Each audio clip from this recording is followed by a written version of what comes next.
మనల్ని ప్రేమించి మన కొరకు తన ప్రాణం ఇచ్చి మనల్ని రక్షించిన యేసు ప్రభు యొక్క కృపను బట్టి, దయాదాక్షిణ్యాన్ని బట్టి, ప్రేమను బట్టి ఈ రాత్రి సమయంలో చేరినటువంటి ప్రతి ఒక్కరికి శుభములు తెలియజేస్తూ చిన్న ప్రార్థన చేసుకుందామని ఆహ్వానిస్తున్నాను. పరిశుద్ధును ప్రేమ కలిగిన మా ప్రభువ, మా పరలోకపు తండ్రి, అనేక మార్లు నీవు నీ మాటల ద్వారా మాతో మాట్లాడుతున్నారు. మీకు స్తుతులు, స్తోత్రం. మరొక్కసారి ప్రభువా, ఈ రాత్రి సమయంలో నీ వాక్య పరిచర్య జరుగుతుండగా నాయన మీరే మహిమ పొందండి. నీ యొక్క పరిశుద్ధ శిలువ చాటున నన్ను మరుగు చేసుకుని నీ బిడ్డలతో నీవే మాట్లాడుమని మా ప్రభువును మా రక్షకుడైన యేసు క్రీస్తు అతి పరిశుద్ధ నామంలో నేను స్తుతించి ప్రార్థించి వేడుకొంచున్నాను తండ్రి, ఆమేన్. పరిశుద్ధ గ్రంథం నుండి పరిశుద్ధుడైన మార్కు రాసినటువంటి సువార్త 11వ అధ్యాయము 12వ వచనం నుండి చదువుకుందాము. పరిశుద్ధుడైన మార్కు రాసిన సువార్త 11వ అధ్యాయము 12వ వచనం నుంచి చదువుకుందాం. మరునాడు వారు బేతనియ నుండి వెళ్ళుచుండగా ఆయన ఆకలిగొని ఆకులు గల ఒక అంజూరపు చెట్టును దూరము నుండి చూచి దాని మీద ఏమైనా దొరుకునేమో అని వచ్చెను. దాని యొద్దకు వచ్చి చూడగా ఆకులు తప్ప మరేమీ కనపడలేదు. ఏలయనగా అది అంజూరపు పండ్ల కాలము కాదు. అందుకు ఆయన, ఇక మీదట ఎన్నటికిని నీ పండ్లు ఎవరునూ తినుకుందురుగాక అని చెప్పాను. అదేవిధంగా 20వ వచనం చదువుకుందాం. ప్రొద్దున వారు మార్గమున పోవుచుండగా అంజూరపు చెట్టు వేళ్ళు మొదలుకొని ఎండి ఉండుట చూచిరి. దేవునికి స్తోత్రం కలుగును గాక. దేవుడు తన వాక్యాన్ని ఈరోజు మనతో అద్భుతంగా బలంగా మాట్లాడాలనుకుంటున్నాడు. మరి ఈ వాక్యం చెప్పకముందు ఇక్కడ మనం చదివినటువంటి భాగంలో మనం గమనించినట్లయితే మార్కు రాసిన సువార్తలోను, అదేవిధంగా మత్తయి రాసిన సువార్త 21వ అధ్యాయం 18వ వచనంలోని సేమ్ సన్నివేశము ఉంది. కాకపోతే ఈ మార్కు రాసినటువంటి సువార్తలో ఉన్నటువంటి ఒక మాట ఏంటంటే అది అంజూరపు పండ్ల కాలము కాదు. మత్తయి దాన్ని పేర్కొనదు. అందుకని ఈరోజు ముందుగా నేను వాక్యంలోనికి వెళ్ళక ముందు మీకు కొన్ని జనరల్ విషయాలు కూడా మీతో సంప్రదించుకోవాలని నాకెందుకో దేవుడు తలంపు కలుగజేశాడు. ఎందుకంటే ఇది ఒకలాంటి బైబిల్ స్టడీ కాబట్టి మనం తెలుసుకొని ఉండటం మంచిది అని. మరి ఈ మార్కు గమనించినట్లయితే ఈ మార్క్ ఎవరు? ఫస్ట్ ఈయన శిష్యులలో లేడు. 12 మంది శిష్యుల్లో మార్కు లేడు.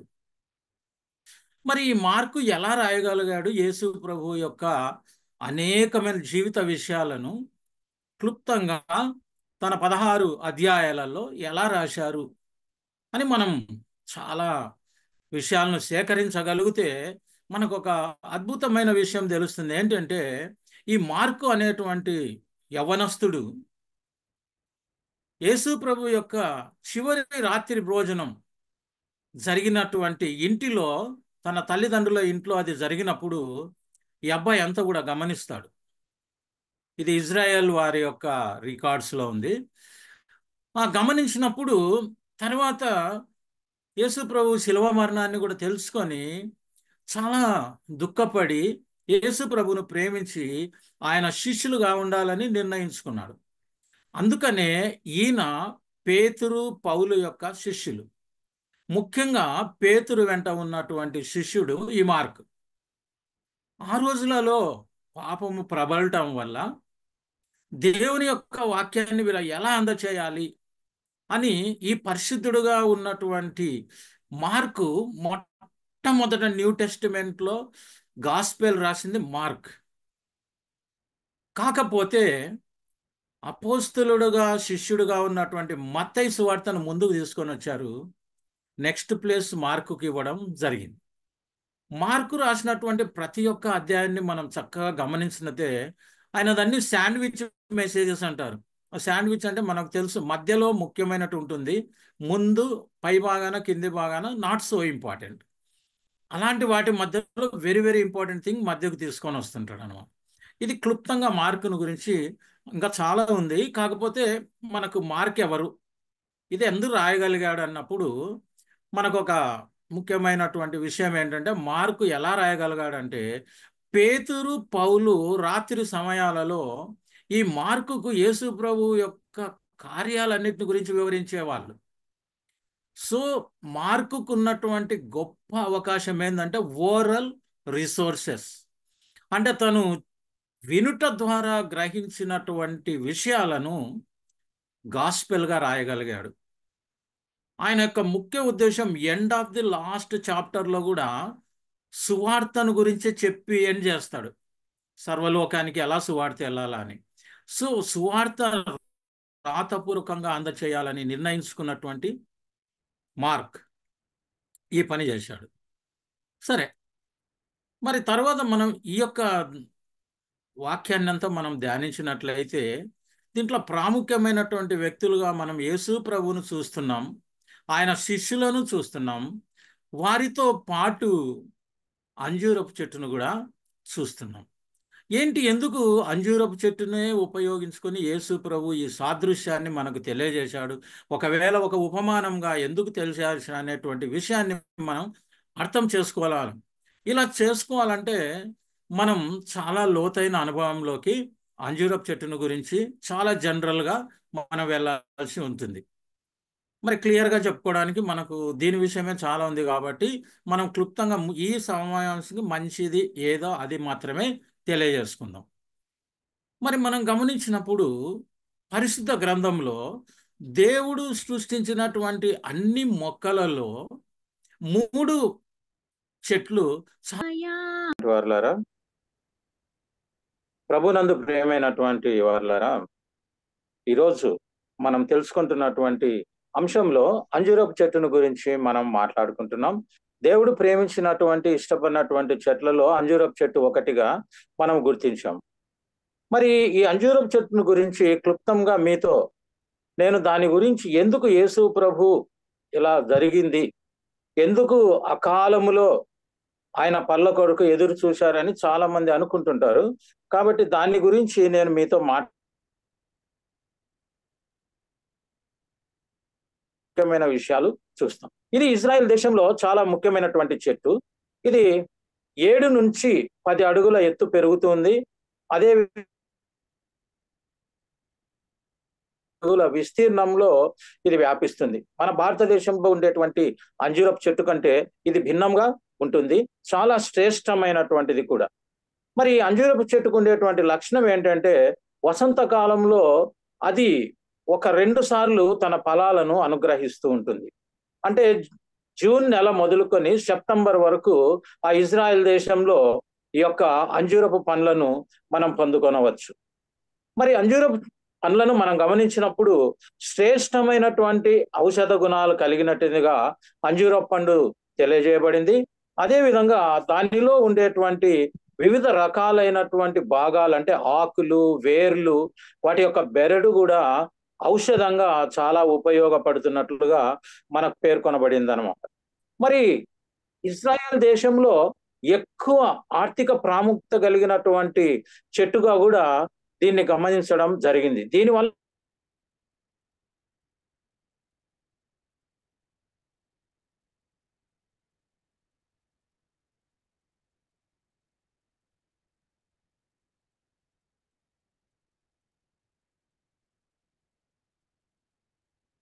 కాకపోతే ఇది ఏం చేస్తుందంటే, పుష్పించక ముందు దాని ఆకులన్నీ రాలిపోయిన పరిస్థితిలో ఉండి కాండముల మీద ఒకేసారి కాయలు ప్రారంభమవుతాయి.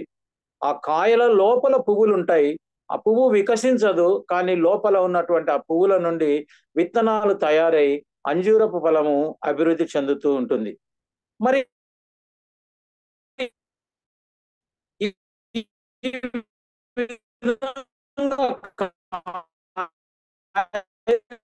రాగానే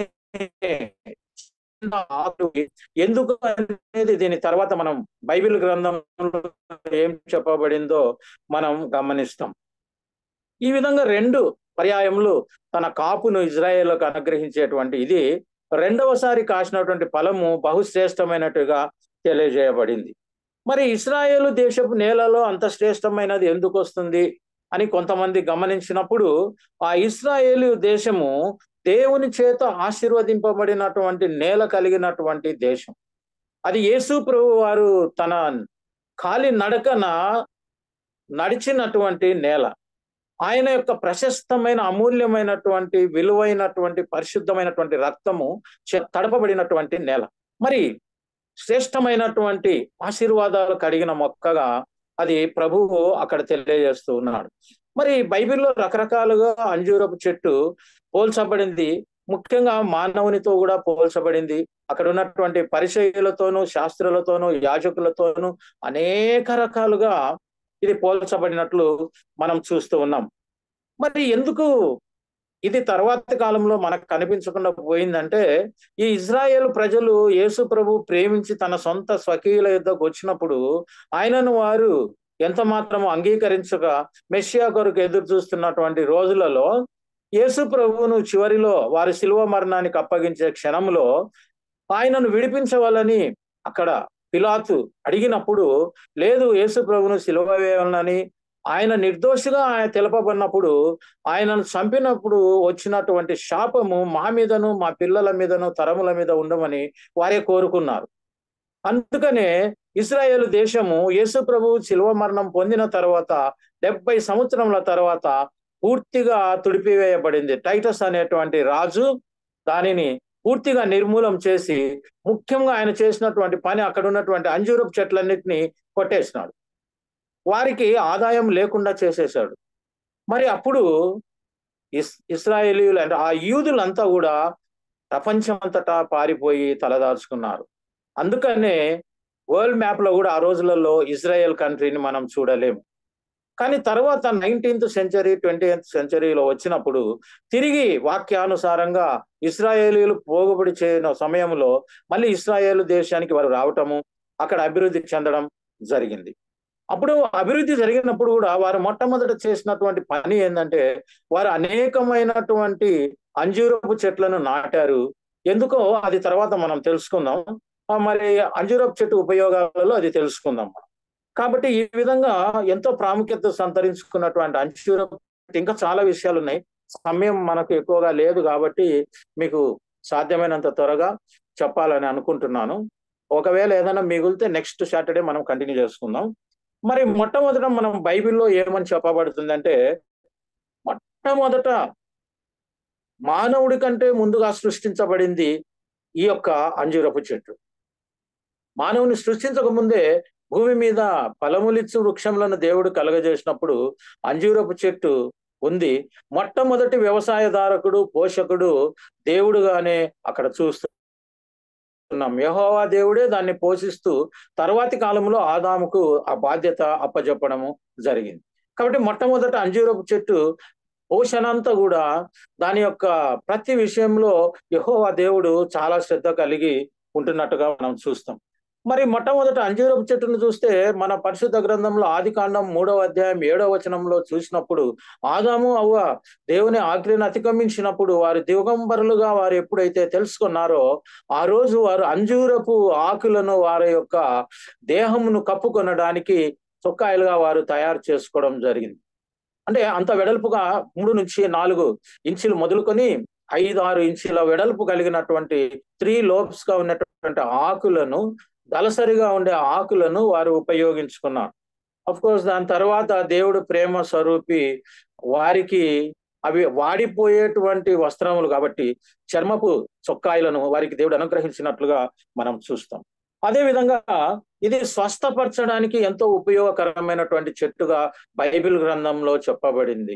మనం గమనించినట్టే 2వ రాజుల గ్రంథం 20వ అధ్యాయం 7వ వచనం చూసినప్పుడు, హిజ్కియా రాజు బహురోగము గలగాడై దేవుని చేత మరణముకు సమీపించినట్లు హెచ్చరించబడినప్పుడు ఆయన దుఃఖాకాంతుడైనప్పుడు అక్కడ ఏమవుతుందంటే, ఆమోజు కుమారుడుగా ప్రవక్తగా ఉన్నటువంటి యెషయా గారు తన యొక్క దేవుని యొక్క నడిపింపు చేత హిజ్కియాతో ఆయన విషయాన్ని తెలియజేసినప్పుడు దేవుడు తిరిగి ఆయన పశ్చాత్తాప పడినట్లు తెలుసుకుంటున్నాం. హిజ్కియా తన యొక్క నీతి కార్యాలను గురించి ప్రభు సన్నిధిలో కూడా మొరపెట్టినప్పుడు దేవుడు తిరిగి వెంటనే యెషయాతో ఆయన స్వస్థపడుతున్నట్లుగా, మరి 15 సంవత్సరంలో ఆయుస్సు పెరుగుతున్నట్లుగా ఉంది.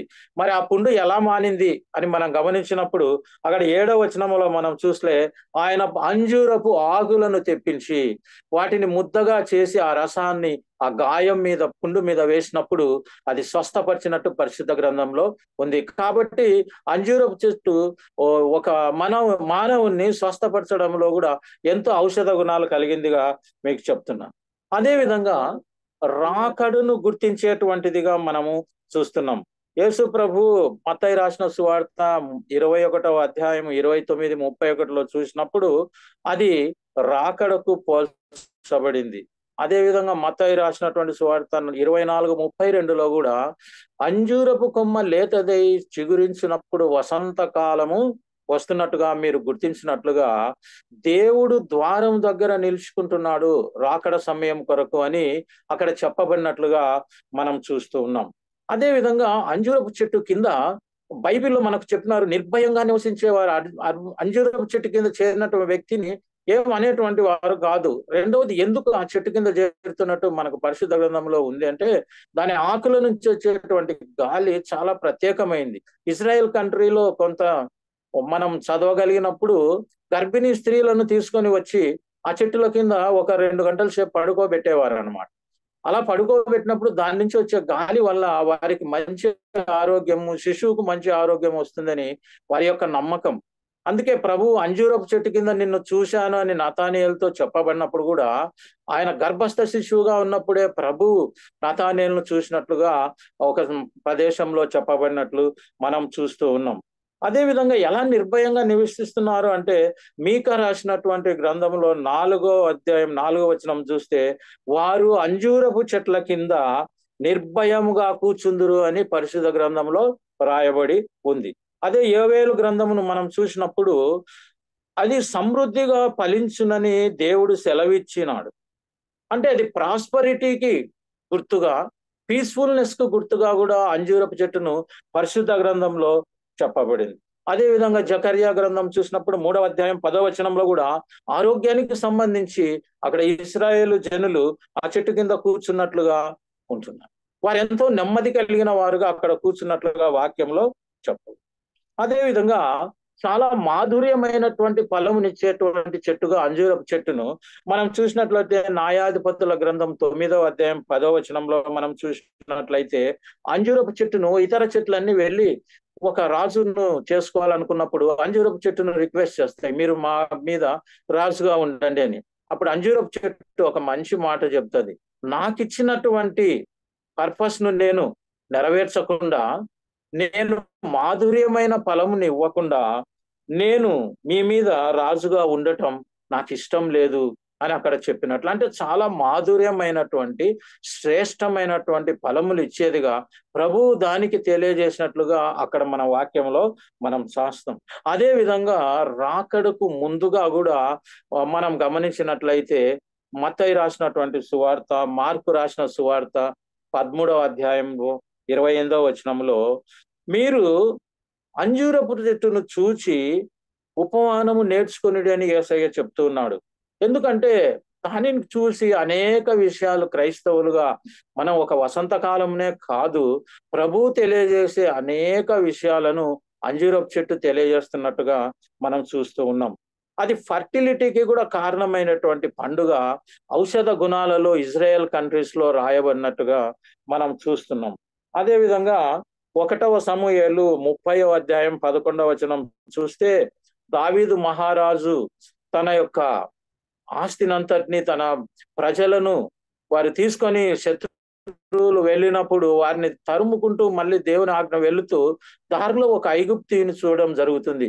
ఆ ఐగుప్తీయుడు కొరప్రాణంతో చావుకు దగ్గరలో ఉంటుండగా వారి యొక్క సైనికులు వారిని చూసి దగ్గరికి చేర్చుకొని దావీదు మహారాజు తనకు ఆహారాన్ని అనుగ్రహించి అంజూరపు చెట్ల అడలను తినిపించినప్పుడు వాని ప్రాణము తెప్పరిల్లెను అని అక్కడ రాయబడినట్లుగా సమూయేలు గ్రంథంలో 1వ గ్రంథంలో మనం గమనిస్తున్నాం. కాబట్టి అదే విధంగా ఆ యొక్క అంజూరపు చెట్లు తెలివితేటలకును అత్యధికమైనటువంటి మెమరీని, జ్ఞానమును ఇచ్చేటివిగా చూస్తున్నాం. ఈరోజు ఇజ్రాయెల్ కంట్రీని చూస్తే ప్రతి ఒక్క కొత్త కొత్త టెక్నాలజీ అంతా కూడా అక్కడి నుంచే వస్తా ఉంది. మరి నేనైతే అనుకుంటున్నా, గ్రంథంలో చెప్పబడినట్లు ఇవి చాలా శ్రేష్టమైనటువంటి పళ్ళు కాబట్టి వారు ప్రతిరోజు తమ పిల్లల ఆరోగ్యం కొరకు కంపల్సరీగా ఇస్తారు. అదేవిధంగా జెరూసలేం వెళ్ళొచ్చిన వారిని ఎవరన్నా అడిగితే ప్రతి ఒక్క ఫుడ్ ఐటెంలో అంజూరపు పండు చేర్చబడినట్లుగా చెప్తారు. ఇంకొక ప్రత్యేకత ఏంటంటే, ఈ అంజూరపు చెట్టు నాటిన తరువాత సరిగ్గా అది 3 సంవత్సరాల వరకు ఫలములు ఇవ్వదు. ఆ కాలంలో తన వేర్లను భూమిలో చక్కగా వ్యాపింపజేసుకొని, కొమ్మలను వ్యాపింపజేసుకొని 4th ఇయర్ స్టార్ట్ అయినప్పటి నుంచి అది ఫలములు ఇవ్వడం మొదలు పెడుతుంది.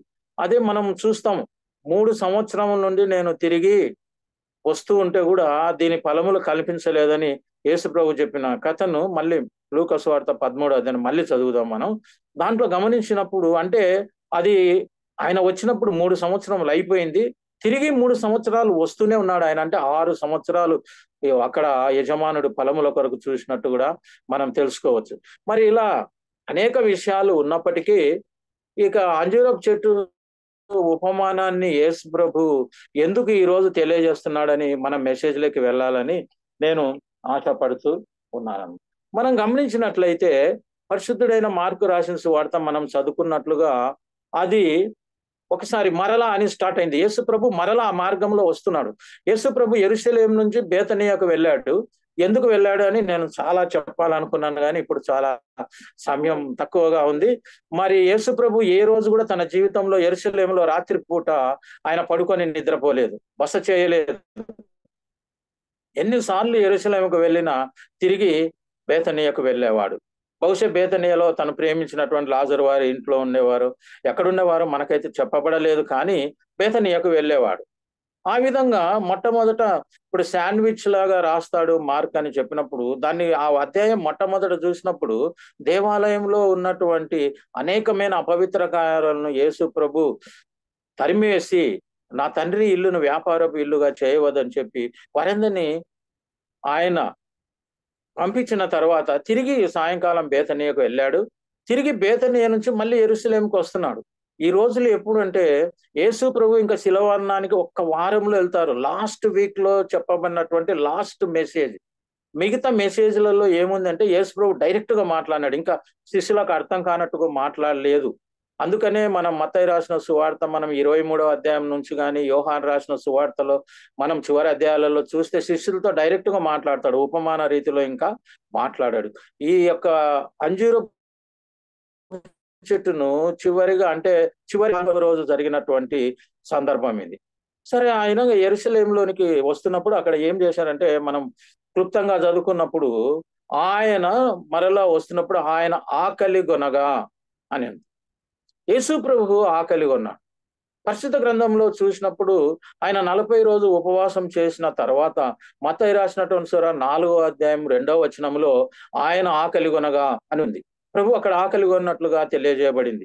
ఆ ఆకలి ఎందుకు చెప్పబడుతుందంటే ఆయన మానవుని రూపంలో వచ్చాడు. మానవుని యొక్క ఎమోషన్స్ అన్ని కూడా ఫీల్ అవుతూ వస్తున్నాడు. ఆయన దేవుని కుమారుడు అయినప్పటికీ మానవ రూపంలో వచ్చాడు కాబట్టి మానవ పరిస్థితిలో కూడా ప్రయాణిస్తున్నాడు. కానీ అక్కడ 4వ వచనంలో మనం చూసినప్పుడు ఆయన దేవుని నోట నుండి వచ్చి ప్రతి మాట వలన మానవుడు జీవించును అని చెప్తూ ఉన్నాడు. కానీ మరి ఎందుకు ఆకలి కొన్నాడు అని మనం గమనిస్తే ఆయన ఆకలి వేరే ఆకలి. మనం అదే విధంగా మనం యోహాను రాసినట్టు సువార్త 4వ అధ్యాయం 31వ వచనాన్ని మనం తర్వాత చూస్తే ఆయన ఏముంటున్నాడంటే అక్కడ శిష్యులు సమరయస్తితో మాట్లాడినటువంటి సమయంలో ఆయన శిష్యులు వెయిట్ చేసి చాలా సమయం అయింది, ఆయన ఆహారం తీసుకోలేదని, ప్రభువా నీ కొరకు మేము ఆహారం సిద్ధం చేస్తాము, ఆహారం తీసుకోండి అని అడిగినప్పుడు ఆయన వారితో ఒక మాట చెప్తాడు. అక్కడ ఏముంటాడంటే నన్ను పంపిన వాని చిత్తము నెరవేర్చుట ఆయన అని తుదమిచ్చుంటే నా ఆహారం అంటున్నాడు. చూడండి, యేసు ప్రభు యొక్క ఆహారం ఏంటంట తను పంపినటువంటి ఆ జీవాధిపతి అయినటువంటి పరమ తండ్రి యొక్క చిత్తాన్ని నెరవేర్చడం, ఆయన పని తుదముట్టించడం. ఎందుకంటే తన సమయం తక్కువగా ఉంది, ఇంకా లాస్ట్ స్టేజెస్ లో స్టేజెస్ అంటే లాస్ట్ లో ఈ ప్రపంచాన్ని వదిలి వెళ్లాల్సినటువంటి దినాలలో ఆయన ఈ మాటలు చెప్తూ వస్తున్నాడు. అదే విధంగా మనం ఇంకా ఒకసాట గమనించినప్పుడు ఈయన పరలోకం నుండి వచ్చినటువంటి జీవాహారం అని, ఆయన దేవుని నుండి ఆహారముగా అనుగ్రహించబడినట్టు అని చెప్పబడుతుంది. సో ఇలాంటి వాడు మానవ స్వభావాన్ని పొందుట వల్ల బహుశా మనం వెళ్తున్నట్టుగా ఈ రోజు సేవకులు వెళ్తున్నట్టు కార్లలో, విమానాలలో అలా ప్రయాణం చేయలేదు. ఆయన కాలినడకన వెళ్ళి ప్రభువుని గురించి బోధ చేస్తూ వచ్చాడు కాబట్టి ఆయన దేవుని రాజ్య సువార్త కాలినడకన వెళ్ళేవాడు. ఎలా వెళ్తున్నాడో ఆయనకే తెలుస్తుంది. కాబట్టి అలా ఆయన ఆకలి కొన్నప్పుడు ఒక అద్భుతమైన విషయాలు నేను ఈ వాక్యంలో గమనించాను. మొట్టమొదటిది, ఆయన ఆకలి కొన్నప్పుడు దూరం నుండి చూశాడు. ఇప్పటి నుంచి వాక్యం వింటున్నటువంటి మనమందరం కూడా అంజూరపు చెట్టుతో మనల్ని పోల్చుకున్నప్పుడు ఇది చక్కగా మనకు అర్థమయ్యేటువంటి అవకాశం ఉంటుంది. పదే పదే నేను చెప్పుకున్నప్పటికీ ఆ చెట్టు స్థానంలో మనం ఉందాం. దూరం నుండి ఆయన చూచాడు. దేవుడు దూరం నుండి చూసేటువంటి స్వభావం కలిగినటువంటి వ్యక్తి. తప్పిపోయిన కుమారుని విషయంలో కూడా ఆయన చెప్పినట్టు ఉపమానంలో తండ్రి దూరం నుండి తన కుమారుని చూశాడు. అంటే మనం మారు మనసు అనుభవంలోనికి చేరి ఒక్క అడుగు దేవుని వైపు వేస్తే కూడా ఆయన నీ కొరకు పరిగెత్తుకొని వచ్చేటువంటి వాడు. ఆ వచ్చినప్పుడు ఇక్కడ ఏం జరిగిందో మనం ఒకసారి చూసినప్పుడు ఆయన దూరం నుండి చూశాడు, కానీ దగ్గరకు వచ్చి, ప్రభువుకు అన్ని విషయాలు తెలుసు, దగ్గరికి రావాల్సిన అవసరం లేదు.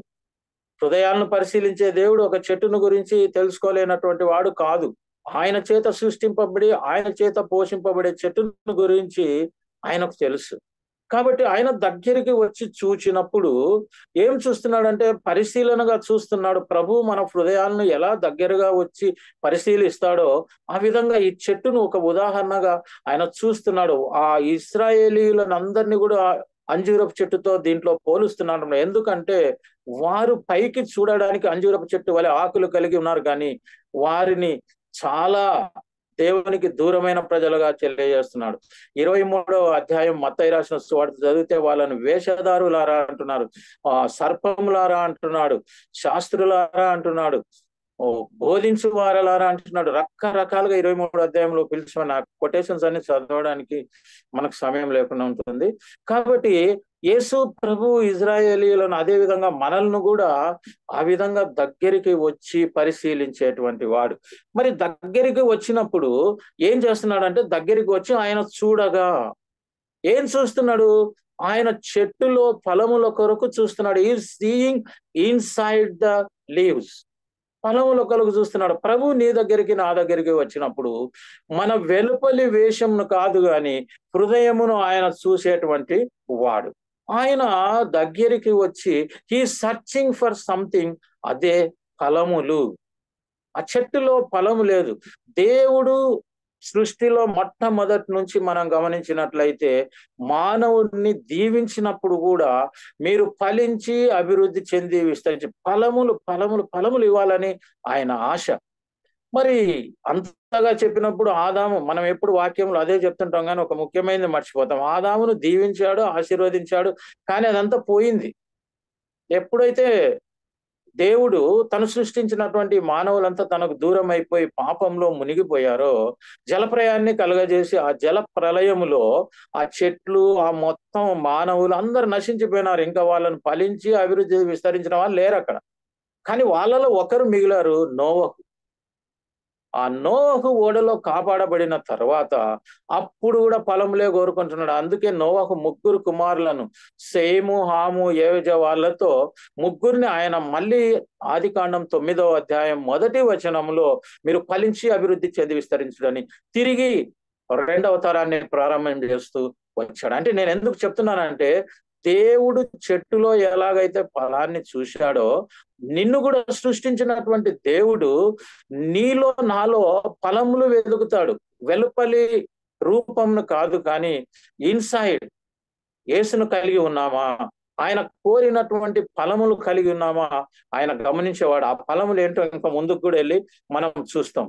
ఈ విధంగా మనం చూసినప్పుడు అక్కడ ఏం కనపడినాయి? ఆకులు తప్ప మరేమీ కనపడలేదు. చెట్టు చూడడానికి చాలా సౌందర్యంగా ఉంది, నిండుగా ఆకులతో ఉంది, చాలా చక్కగా కనిపిస్తుంది, ఫలములు ఉన్నట్టుగా ఉంది.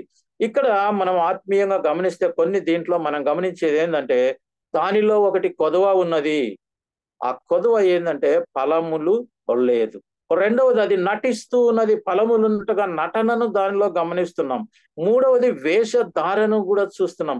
ఈరోజు మన వాక్యంను అన్సీన్ హిపోక్రసీ అనేటువంటి పేరు పెట్టాలని నేను అనుకున్నాను. కనిపించినటువంటి వేషధారణలో అది అక్కడ ఉంది. అదే విధంగా ఇట్ ఈస్ డిసీవింగ్, మోసపరుస్తుంది, తన దగ్గర కాయలు ఉన్నట్లుగా అగుపిస్తూ. అది నిరుపయోగంగా ఉన్నట్లు కూడా చూస్తున్నాం. అదే విధంగా అట్రాక్టివ్ గా ఉన్నట్టు కూడా చూస్తాం. యేసు ప్రభువు ఇన్ని గమనిస్తున్నాడు. దాంట్లో ఒక కొదువ ఉంది, నటన ఉంది, వేషధారణ ఉంది, మోసం ఉంది, నిరుపయోగకరమైంది, కానీ అందంగా కనిపిస్తూ ఉంది. ఈ రోజు ప్రభు మనల్ని అందరిని అడుగుతున్నాడు, నువ్వు ఫలిస్తున్నావా? నీ దగ్గర ఫలములు ఉన్నాయా? నువ్వు వేషధారణలో ఉన్నావా? నీ కోటి కొదువగా ఉందా? వాక్యం వినడానికి వచ్చేటప్పుడు రేపు ఆదివారం మనం చర్చిలో పోయినా వాక్యం చెప్పకముందు మనం ప్రార్థించుకోవాలి. నాతో మాట్లాడండి తండ్రి, నాలో ఏమి కొదువ ఉన్నదో నాకు తెలియచేయండి, నేను ఫలించేదానిగా ఉంచినట్లు నీ వాక్యంతో నన్ను జీవాహారంతో పోషించండి, ఫలములు ఇచ్చేదని మనం ప్రార్థన చేసుకొని వినాలి. ఊరికే వచ్చి కూర్చొని వాక్యం వింటా ఉంటే అది ఏమాత్రం కూడా పని చేయదు. ఎందుకంటే మనకు బాగా తెలుసు, చాలా మంది క్రైస్తవులు they are in hearing position, listening position లో ఉండడు. హియరింగ్ అంటే ఏంటంటే ఊరికి వింటుంటాము కానీ దాన్ని మనసు పెట్టి వినం. మనం ఒక రోడ్డు మీద వెళ్తుంటే బస్సు శబ్దాలు వినిపిస్తాయి, పక్షుల అరుపులు వినిపిస్తాయి, మనుషుల మాటలు వినిపిస్తాయి, అవన్నీ మనం పట్టించుకోం, పాటలు వస్తుంటాయి. కానీ నీకు నచ్చిన పాట ఒకటి వచ్చింది అనుకో, నువ్వు మనసు పెట్టి వింటావు. That is listening. కానీ వాక్యాన్ని చెప్పేటప్పుడు మనం లిజన్ పొజిషన్ లో ఉండాలి. చర్చికి వెళ్ళినాక సెల్ ఫోన్ ఆన్ చేసుకొని where are you, I am here, నేను ఇక్కడ కూర్చున్నాను అక్కడ కూర్చున్నాను అనేది కాదు. ఖచ్చితంగా వాక్యం మీద మనసు ఉండాలి. ఈరోజు మనం గమనించినట్లయితే మన యొక్క అనేక సంఘాల్లో గుడికి పెళ్లి చూపులకు సంబంధాలకు కూడా వస్తూ ఉంటారు. ఆ అమ్మాయి ఆడ కూర్చొని చూడండి, మీకు నచ్చుతామో, వాళ్ళ ఇంటికి వెళ్ళక ముందు ఇక్కడ చూస్తున్నారు, నచ్చితే తర్వాత పోయి మాట్లాడవచ్చు. చర్చికి వచ్చేది ఎందుకు? దేవుని స్తుతించడానికి, ఆయన వాక్యం వినడానికి. ఆయన అప్పుడే అడుగుతాడు, నీలో ఒక పొదుగా ఉంది. అందుకే మనం పరిశుద్ధ గ్రంథంలో మనం చూసినట్లయితే, మనం మత్తయి రాసిన సువార్తలో మనం చూస్తాం, లూకా రాసిన సువార్తలో మనం చూస్తాం. ఏంటంటే కొదువ. మార్కు రాసిన సువార్త 10వ అధ్యాయంలో కూడా 21వ వచనం చూస్తే, ఒక ఆస్తి గలవాడు వచ్చి పరిగెత్తుకొని వచ్చి సద్బోధకుడా, నిత్య జీవం పొందటానికి నేనేం చేయాలని అడిగినప్పుడు అన్ని చెప్తే, అవన్నీ చేస్తా ఉన్నాను తండ్రి గారు అని చెప్తాడు. యేసయ్యతో ఈ లోకంలో తను ఎంతో మంచిగా ఉన్నట్లు వేషధారణ అన్ని చూపించింది. కానీ ప్రభు ఒక మాట చెప్తాడు, ఇంకా ఏం ప్రభు అంటే, నీలో ఒకటి కొదువగా ఉన్నది అంటాడు. మార్కు రాసిన సువార్త 10వ అధ్యాయం 21లో. ఎందుకు చెప్తాడంటే అతన్ని ప్రేమించి అని ఉంది ముందు. దేవుడు మనల్ని ప్రేమించినప్పుడు వాక్యంలో ఒక మాట చెప్తాడు, నీలో ఒకటి కొదువగా ఉన్నది. ఆ కదువ ఏందో నువ్వు కనుక్కో. ఒక్క ఫలం ఉంటే కాదు. గలతీయులు రాసినటువంటి పత్రికలో మనం 5వ అధ్యాయం 22లో మనం చూసినప్పుడు ప్రేమ, సంతోషము, సమాధానము, దీర్ఘశాంతం, దయాలత్వం, మంచితనం, ఆత్మ ఫలాలు మనం చూస్తాం. విశ్వాసము, సాత్వికం, ఆశ నిగ్రహం అనేటువంటివన్నీ 9 ఫలాలు చూసినప్పుడు వాటిలో ఏదన్నా ఉందో లేదో మనం చూసుకోవాలి. ఏమన్నా ఒకటి కొదువగా ఉందా నాలో? దేవుడు ఫలించమన్నాడు కదా అన. మరి ఈ చెట్టును చూసినప్పుడు ఆయన దాన్ని ఇజ్రాయేలీయుల వేషధారణతో పోల్చినాడు. ఈరోజు మనతో కూడా ఆ విషయాన్ని ఆయన చెప్తూ ఉన్నాడు. మనిషి అంజూరపు చెట్టుతో పోల్చబడినప్పుడు, యెరూషలేములో వాళ్ళందరినీ పోల్చినప్పుడు ఈ అంజూరపు చెట్టు వలె చూడటానికి పచ్చగా కనిపించినప్పటికీ దానిలో ఫలములు లేవు. మనం అనుకోవచ్చు, ఏముందిలే ప్రభు, ఇంత వేల మంది, ఇన్ని కోట్ల జనాభాలు ఈ ప్రపంచంలో ఉంటే నన్ను చూస్తాడా? ఆయన చూసినప్పుడు మనం ఆలోచించవచ్చులే అని అనుకుంటాడు. ఆయన చెట్టుని అంతగా చూసినప్పుడు, తల్లి గర్భంలో ఉన్నప్పటి నుండి నిన్ను సృష్టించి ప్రేమించి ఒక పర్పస్ తో నిన్ను పంపించిన ఆయన ప్రతి క్షణం నిన్ను చూస్తుంటాడు. ఒక చిన్న ఉదాహరణ నాకు గుర్తొస్తుంది. ఏంటంటే, మనందరికి సెల్ ఫోన్లు ఉన్నాయి. మనకేదో ఇప్పుడే ప్రాబ్లం వచ్చింది, జియో కానీ లేకపోతే ఎయిర్టెల్ కానీ బిఎస్ఎన్ఎల్ కానీ, ఇవన్నీ ఏదో ఉన్నప్పుడు మనకు ఎంతవరకు అది ఉపయోగపడుతుందంటే, రీఛార్జ్ ఉన్నంత వరకే అది ఉపయోగపడుతుంది. రీఛార్జ్ అయిపోకముందు 2 రోజులు ముందుగానే నీకు మెసేజ్ వస్తుంది. అంటే ఆఫ్టర్ ఆల్ మానవుడు సృష్టించినటువంటి ఒక నెట్వర్కే అంత జ్ఞానం ఉంది. ఏమోలే 2 రోజులైనాక నాకు మెసేజ్ పెడదామని అది అనుకోదు. నీకు ఇంకా 1వ తేదీ నీ రీఛార్జింగ్ అయిపోతుంది అనంగానే 2 రోజుల ముందే నీకు ఇన్ఫర్మేషన్. మరి నిన్ను నన్ను సృష్టించిన యేసయ్య నీకెప్పుడో ఇన్ఫర్మేషన్ ఇస్తూనే ఉంటాడు. నీ వాక్యం ద్వారా మాట్లాడుతూ ఉంటాడు. మనం అటెండ్ అవుతుంటాం టీవీలలో, యూట్యూబ్లలో, మెసేజెస్లో, చర్చిలో, ఎక్కడెక్కడెక్కడెక్క వాక్యం ఉందో అదంతా వింటున్నప్పుడు, ఆ వాక్యం ద్వారా ప్రభువు మాట్లాడుతున్నప్పుడు గ్రహించలేనటువంటి స్థితిలో ఉంటాం. కొన్నిసార్లు వేషధారణలో ప్రజలకు కనపడాలని అంత భక్తి గలవారి మాదిగా నటిస్తే ప్రభు దాన్ని ఎట్టి పరిస్థితిలో ఒప్పుకునేటువంటి వారు కాదు. కాబట్టి మనం గమనించినప్పుడు ఈ ఫలములు ఫలించాల్సినటువంటి మనం గమనించినప్పుడు ఆ ఫలం కనిపించలేదు ప్రభు. మన జీవితాలలో ఈ ఫలము కొరకు ఆయన ఎదురు చూసినప్పుడు నువ్వు ఫలించేటువంటి వాడవుగా నువ్వు ఉండాల్సిన అవసరత ఎంతో.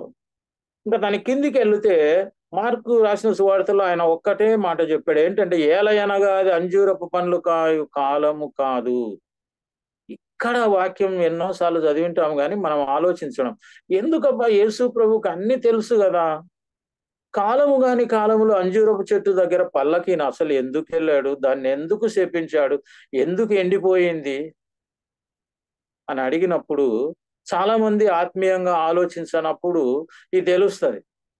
మరి పరిశుద్ధ గ్రంథంలో ప్రతి ప్రశ్నకు సమాధానం ఉంది. యేసయ్య అంత ఇదిగా దాన్ని శపించడానికి, కోపించడానికి చాలా కాలం ఉంది. ఎందుకు ఆయన ఎక్కాడంటే అది అకాలం అని చెప్తున్నాడు మార్కు.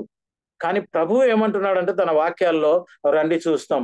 మనం చూస్తే అంజూరపు చెట్టు అకాలములో పండ్లు ఇచ్చేటువంటి చెట్టుగా పరిశుద్ధ గ్రంథంలో చెప్పబడింది. యెషయా రాసిన గ్రంథము 28వ అధ్యాయము 4వ వచనం మనం చదివినప్పుడు, వసంతకాలము రాక మునుపు పండిన అంజూరపు పండు వలె అంటున్నాడు. అది ఎప్పుడు పడాలని చెప్పాను నేను, అందుకే అంజూరపు చెట్టును గురించి ముందు చెప్పా. వసంతకాలములో అంటున్నాం. కానీ ఇక్కడ ఏముంటుంది వాక్యములో, వసంతకాలము రాక మునిపే పండిన అంజూరపు పండు వలె అగును అని ఎఫ్రాయిమీలను గురించి, ఆ డ్రంకర్డ్స్ వాళ్ళను గురించి చెప్తున్నాడు. సో అకాలములో పండినటువంటి కాలము కాని కాలములో వసంత కాలము రాకముందే కాయిస్తుంది అంజూరపు పండు. అది దేవునికి తెలుసు. కాసింది కాబట్టి ఏమంటే దాని కనుగొను వాడు దానిని చూడగానే, అది వాని చేతిలో పడగానే అది మింగివేయబడును. అదంతా సరే ఎఫ్రాయిముల గురించి చెప్పాడు.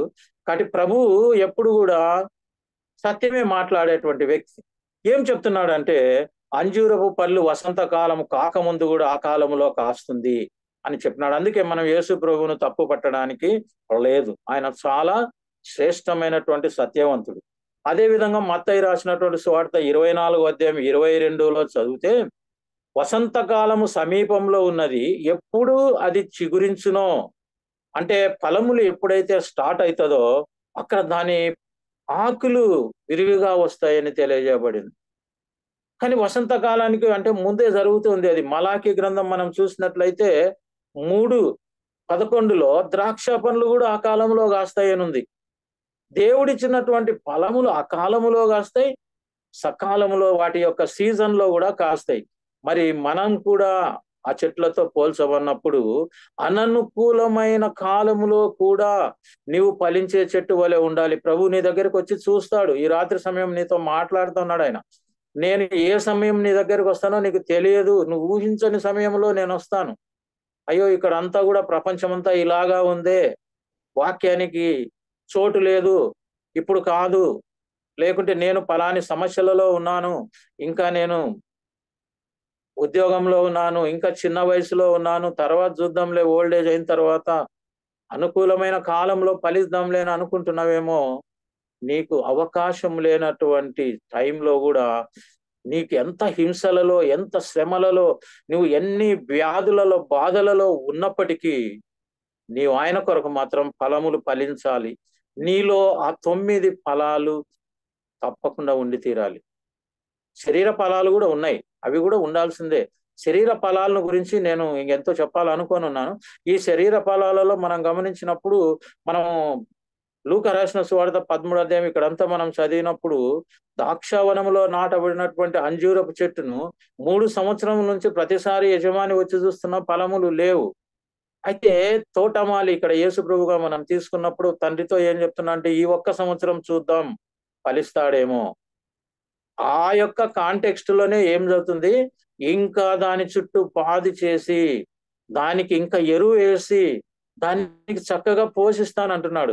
కాబట్టి ఈ రోజు నువ్వు ఒకవేళ ఫలిస్తూ ఉన్నావేమో, నాకు అన్ని ఫలాలు జరుగుతా ఉన్నాయి, నేను బాగా శ్రేష్టంగా ఉన్నా, సంఘంలో నాకు మంచి పొజిషన్ ఇచ్చినారు, అదే విధంగా నా కుటుంబంలో అన్ని మంచి జరుగుతా ఉన్నాయి, నేను మంచిగా ఉన్నాను అని అనుకుంటున్నావేమో. ఒకవేళ ఇంకొక సంవత్సరం ఎక్స్టెండ్ చేయబడి నీకు ఆశీర్వాదాలని ఇస్తున్నాడేమో ఫలించాలని. ఒక్కసారి రాత్రి సమయంలో నువ్వు ఆలోచించుకో. ఫలించడం అంటే దేవుని దృష్టిలో నీవు నశించడం ఇష్టం లేకుండా ఇంకా సమయం అనుగ్రహిస్తూ ఉంటాడు, ఇంకా వేస్తుంటాడు, ఇంకా బ్లెస్సింగ్స్ ఇస్తూ ఉంటాడు, ఇంకా మాడతాడని. కాబట్టి అక్కడ కూడా అంజూరపు చెట్టును గురించే చెప్పబడింది దేవుడు. అదే విధంగా మనం నహూము రాసినటువంటి గ్రంథము మనం చూసినట్లయితే 3వ అధ్యాయం 12వ వచనంలో కూడా నీ కోటలన్నీ అకాలపు పండ్లు గల అంజూరపు చెట్ల వలె ఉన్నది. చూడండి, ఇజ్రాయెల్ కంట్రీలో మళ్ళీ అంజూరపు చెట్టును గురించి చెప్తున్నాడు. అది అకాలంలో కూడా పండ్లు కాస్తుంది.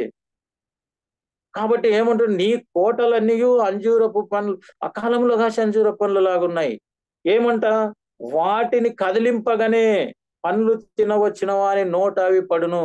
కాబట్టి అకాలంలో కాసిన పండ్లను కూడా చెట్టును అలా షేక్ చేస్తే చాలు, ఆ పళ్ళు పడిపోయి తినబడుతుంది. దీని మీద చాలా మెసేజ్ ఉంది.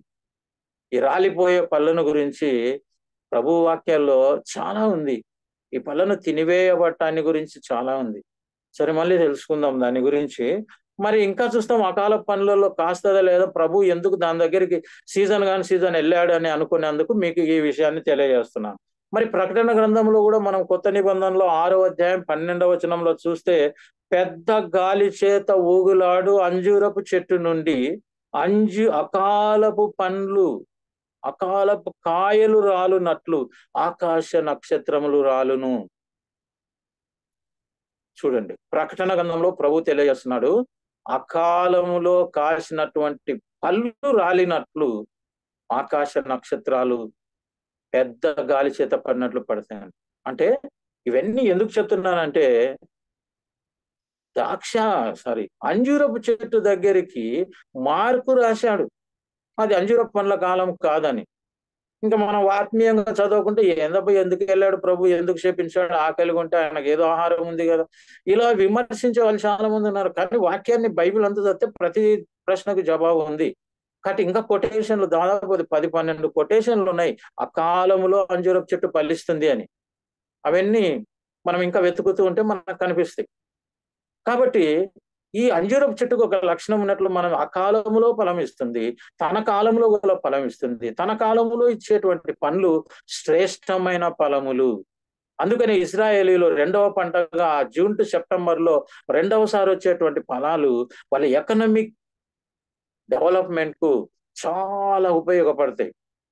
ఆర్థికంగా, ఆరోగ్యంగా వారు ముందుకు వెళ్ళడానికి ఆ పండ్లను చాలా ప్రిజర్వ్ చేస్తారు. అదే విధంగా మన ఇండియాలో వాటిని ఎండబెట్టినట్టుగా ఇజ్రాయెల్ కంట్రీస్ లో చెట్టు మీదనే అవి అంజూరపు పండ్లు ఎండబెడతారు వాళ్ళు. చాలా బాగుంటాయి. ఎవరన్నా ఇజ్రాయెల్ కంట్రీస్కి వెళ్ళి వచ్చేటోళ్ళు మీకు తెలిస్తే వాళ్ళతో కనీసం ఒక అంజూరపు పండు తీసుకొని రమ్మని మీరు చెప్పండి. దాన్ని తినటం మనకు చాలా శ్రేష్టమైనది. దేవుడు నడిచిన నేలలో పండినటువంటి అంజూరపు పండు. మరి ఈ విధంగా మనం చూసినప్పుడు దేవుడు ఈ చెట్టులో ఏమి గమనించాడంటే, ఈరోజు మన మెసేజ్ పేరు నేను చెప్పినాను, అన్సీన్ హిపోక్రసీ. ఈ వేషధారణను చూస్తున్నాడు దేవుడు. మనము 2వ తిమోతి రాసినటువంటి గ్రంథంలో 3వ అధ్యాయంలో మనం అయితే చదివినట్లయితే అక్కడ ఏముంటుందంటే, అనేకమైనటువంటి పనులలో ఈ అంత్య దినాలలో ఉన్నారు. ఓసారి నేను చదివి వినిపిస్తాను మీకు. సరే, 3వ అధ్యాయము 2వ తిమోతికి రాసిన గ్రంథం 3వ అధ్యాయంలో, అంత్య దినముల్లో అపాయకరమైన కాలం వచ్చునని తెలుసుకొనము. ఏలయనగా వీటిలో ఏమన్నా మనలో ఉన్నాయేమో ఒకసారి మీరు చూసుకోవాలని ఎందుకంటే ఒకటి కొదవగా ఉందా అంటాడు, లేదా మనలో ఏమి లోపం ఉందో తెలుసుకోవడానికి చదువుతున్నాను. ఏలయనగా అంత్య దినాలలో మనుష్యులు స్వార్థ ప్రియులు, ఒకటో. 2, ధనాపేక్ష కలవారు, బింకములాడువారు, అహంకారులు, దూషకులు, తల్లిదండ్రులకు అవిధేయులు, కృతజ్ఞత లేనివారు, అపవిత్రులు, అనురాగరహితులు, అతి ద్వేషులు, అపవాదులు, అజితేంద్రియములు, క్రూరులను, సజ్జన ద్వేషులు, ద్రోహులు, మూర్ఖులు, గర్వాంధులు, దేవుని కంటే సుఖానుభవం ఎక్కువగా ప్రేమించువారు, పైకి భక్తి గల వారి వలె ఉండియు దాని శక్తిని ఆశ్రయించని వారు నయుందురు, ఇటు వారికి విముఖుడై ఉండుము. చూడండి, అంత్య దినాలలో ఈ లక్షణాలు కలిగినటువంటి వారిని మనం ఈ రోజు చూస్తూ ఉన్నాం. ఈ లక్షణాలలో మనకు ఏది ఉన్నా కూడా ప్రభువు ఈరోజు ఒప్పుకోడు, నిన్ను ఒప్పుకోడు. అందుకే ముందే చెప్పినారు, ఇప్పుడే గొడ్డలి చెట్టు వేరున ఉంచబడి ఉన్నదని మత్తయి రాసిన సువార్త 3వ అధ్యాయంలో మనం చదువుకుంటాం. మంచి ఫలములు ఫలించని ప్రతి చెట్టు కూడా నరకబడి అగ్నిలో వేయబడును. ఈరోజు ఆ చెట్టు స్థానంలో మనం ఉంటే, మనం పండ్లు ఫలించలేదంటే, ఒకవేళ కృపాకాలం ఇది, ఈ కృపాకాలంలో నీ కొరకు నా కొరకు ప్రభు ఎదురు చూస్తున్నాడు. ఎందుకంటే ఆయన అన్ని రకాలుగా ఫలములే కోరుకుంటున్నాడు. ఆ ఫలం నీలో లేకుంటే, ఆ ఫలాలు నీ ద్వారా ఇతరులకు ఉపయోగపడకుంటే నీ జీవితం వ్యర్థం. ఎన్ని ట్రెడిషనల్ రకాలుగా మీరు ప్రభువును ప్రేమించినప్పటికీ,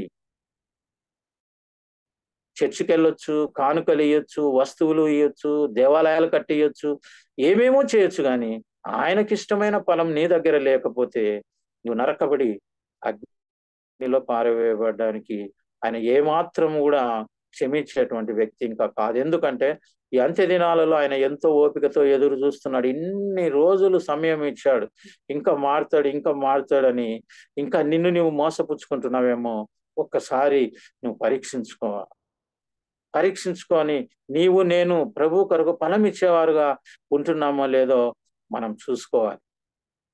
కాబట్టి ఈ విధంగా మనం గమనించినప్పుడు అక్కడ వేషధారణ ప్రవర్తన ఉన్నటువంటి అనేకులను ఈరోజు మనం చూస్తూ ఉన్నాం. కొంతమంది వేషధారణను అసలు మనం కనుక్కోలేము.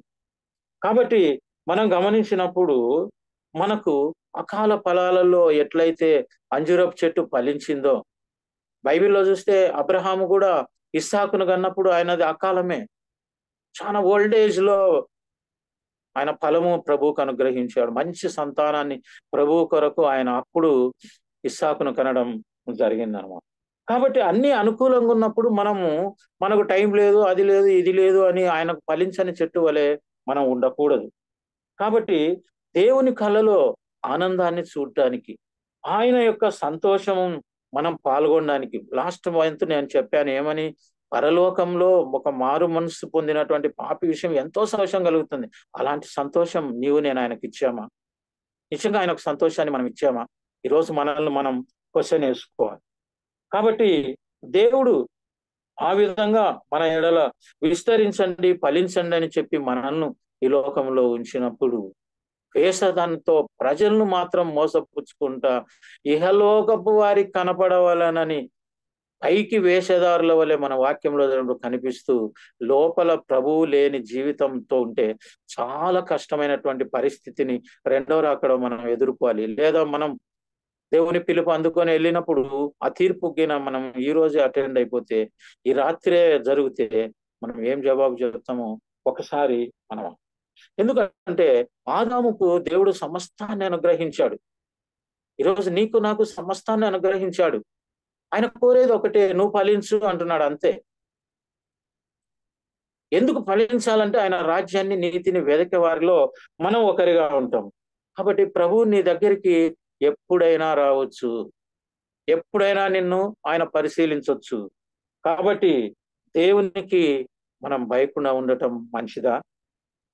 మరి అనేక హింసలు, రాకడ సూచనలు జరుగుతున్నటువంటి ఈ రోజులలో ఇంకా మనము ప్రభువుకు దూరంగా ఉంటున్నామా? దేవుడు ఈ రోజు రాత్రి మాట్లాడుతున్నాడు. వినేటువంటి మనమంతా కూడా మనల్ని మనం పరీక్షించుకోవాలి. అంజూరపు చెట్టు వలె మోసపూరితంగా వేషధారణలో కొదువగలిగి ఉంటున్నామా? లేక మనకు మనల్నే మోసపుచ్చుకుంటూ ఉంటున్నామా? ఒక్కసారి ఆలోచించుకున్నాం. మనల్ని మనం పరిశీలించుకోవాలి. ఎందుకంటే దేవుడు అవకాశం ఇస్తున్నాడు. ఆయన మనల్ని క్షమించేటువంటి దేవుడు. నీ కొరకు నా కొరకు సిలువలో ప్రాణం ఇచ్చాడు. అందుకనే పరలోకపు తండ్రి మనల్ని శిక్షించాలన్నప్పుడు కూడా ఆయన వెంటనే తోటమాలి వలె, వద్దు తండ్రి, ఈ ఒక్కసారి ఇచ్చే అవకాశం ఇస్తాం. నా కుమారుడు, నేను విలువ పెట్టి ఆయనను కొన్నాను, నా ప్రాణం ఇచ్చాను, నా రక్తం ఆయన కొరకు కాల్చాను, ఆయనను ఈ ఒక్కసారి నాకు అవకాశమే, ఈ ఒక్కసారి ఆయనను నేను దర్శిస్తాను అని ప్రభు తండ్రిని అడుగుచుట్ను మనం ఇంకా సజీవుల లెక్కలో ఉంటున్నాం.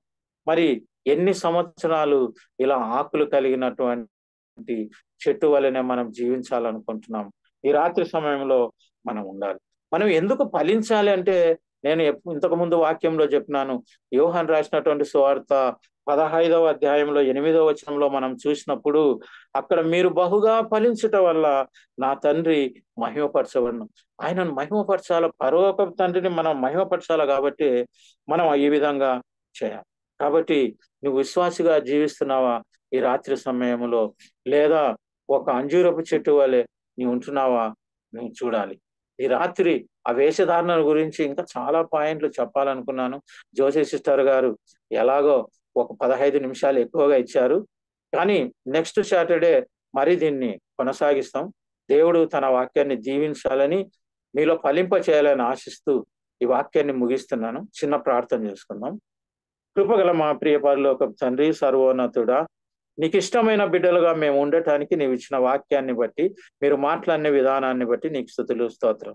ఈ వాక్యాన్ని వినుచున్నటువంటి వారిని, వినబో వారందరినీ కూడా మీరే దీవించి కార్యం జరిగించి ప్రభువా, నీకు ఇష్టమైన బిడ్డలుగా ఫలించేటువంటి వారముగా మమ్మల్ని ఉంచుమని, మా ఫలములు ప్రభువా నీ రాజ్యములో అనేకులకు ఉపయోగపడు రీతిగా ప్రతి ఒక్క బిడ్డను, మా జూమ్లోనే కాక ప్రభువా, ఈ గ్రూప్ లో ఉన్న ప్రతి ఒక్కరిని మీరు తాకి ఈ కడవరి కాలములో ప్రభువా, ఎంత దినాలలో ప్రభువా, ఎవరిను తప్పిపోకుండా నిన్ను సంతోషపెట్టు బిడ్డలుగా, నీ ఆకలి తీర్చువారిగా, నీ వచ్చి మమ్మల్ని చూచినప్పుడు ఫలము కలిగినటువంటి వారుగా ఉండే కృపను అనుగ్రహించుమని మా ప్రభువును మా రక్షకుడైన యేసుక్రీస్తు ద్వారా సమస్త ఘనత మహిమ ప్రభావం నీకే చెల్లించి అడిగి వేడుకొని పొందుకొనిచున్నాం తండ్రి.